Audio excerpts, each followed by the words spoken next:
Hi, I'm Tom from the band Alpha Male Tea Party, and I'm going to show you how to play one of our riffs.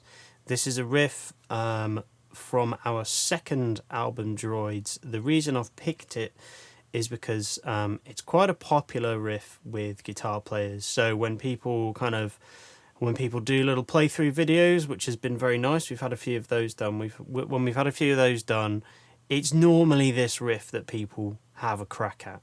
So I thought I'd try and dispel any kind of inaccuracies, or I don't know, just show you how I do it.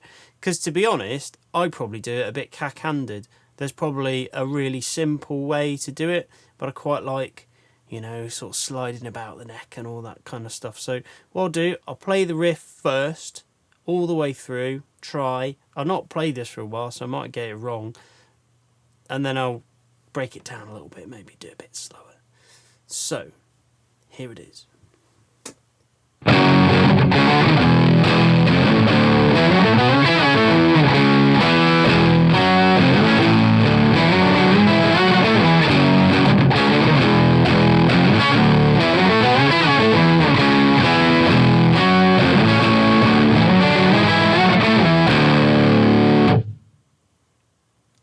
That's it. I did play it a bit cack-handed, as I expected. But, yeah, so the guitar tuning is in drop D. Just, you know, just nice, and it's fun. The song's in F sharp minor, and focuses a lot around the 4th fret on that bottom D string. It's a bit fiddly. I kind of, when I wrote it a little, I think it must have been like 2013 I wrote this riff. I was trying to set myself a bit of a challenge to see almost like how much of the neck could I get away with using in a riff. Not, you know I didn't do it in a way that some super shreddy amazing guitar players would do, but that's not how I play guitar. So starts off on that 4th fret, so I'll do a bit slower now.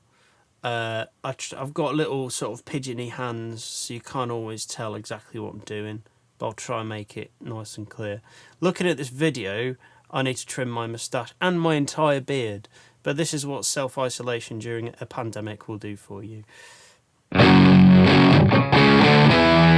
So that's the first phrase, 4th fret. Then you jump up to the A string, and you're back on the 4th fret, and you got this little minor run. Minor, whatever. So it's kind of quite syncopated as well. So there's a lot of pushes. So you kind of feels like 1, 2, 3, 4. So after that, so 4, 5, 7, and then you're going down to the is an E, and then you're sliding up to the 7. So it's kind of this. I use this. It's a 10th essentially. So you've got your root note on the low string, and the 3rd an octave above on the G string. So you kind of slide in from there, from the 2. So you slide up to there, and then you play the G string on the 6th fret, and then hit that big satisfying open D at the end of it. So I'll play that phrase in full. I get that wrong quite a lot because it's quite fiddly, and sometimes I miss that note, which is really annoying. I think I actually did it when I think I missed it when I played it all the way through to start with, but I'm not supposed to. So next phrase. Oh yeah, so it's a little fiddly, little stupid little run now.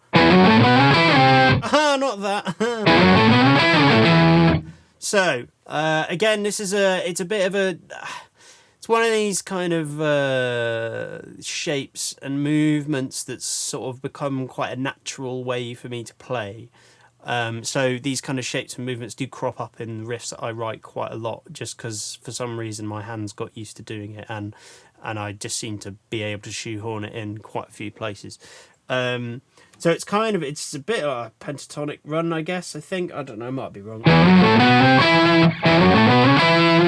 So that's pretty simple. So you're starting on the 7, sliding up to the 9. So on the 7 on the A string, sorry. So 7, 9, 7, 11, 9, I think it is. I missed a 9 out there. But whatever, you can see it. And then when you get there, you're sliding down to the 6. So then you're putting that sort of major triad thing in there underneath it. I'm probably giving you too much information, making this really hard. But that's the phrase. So up to this point.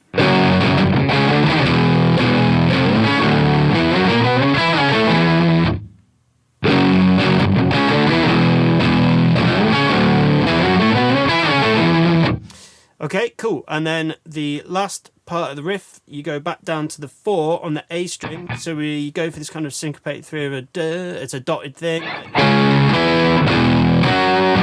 So in the context,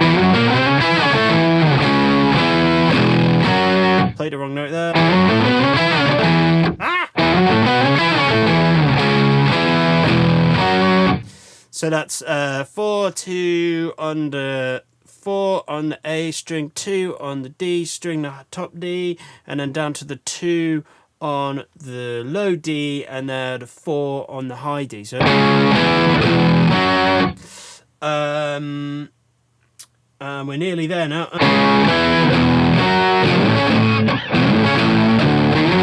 So then that's the same as the original, the earlier bit, sliding back up to the 7.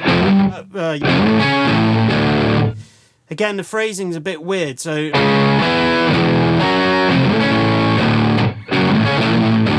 it's supposed to be like that, but I slur it quite a lot, so it sounds a bit more like a chord, but it's not supposed to. I'll just do it wrong.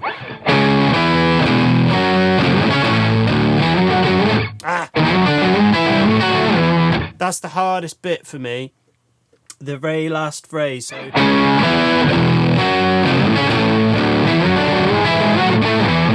So I'm doing a kind of third thing. I think it's thirds. Someone music will know.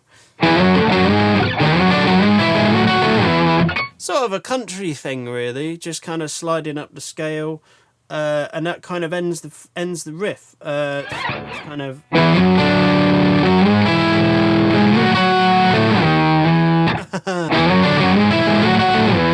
like that.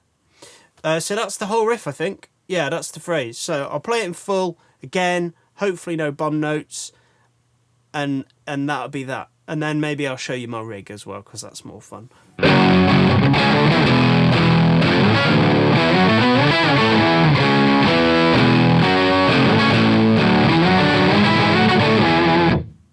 Riff. So this is my pedal board that I use live. I've just rebuilt this actually, but this is more or less the board that I've used for a couple of years now. So the main tone that I was using for that riff is the Paul Cochran Tim, which is this guy here, and he's very nice. A transparent overdrive they call it, and it's very good.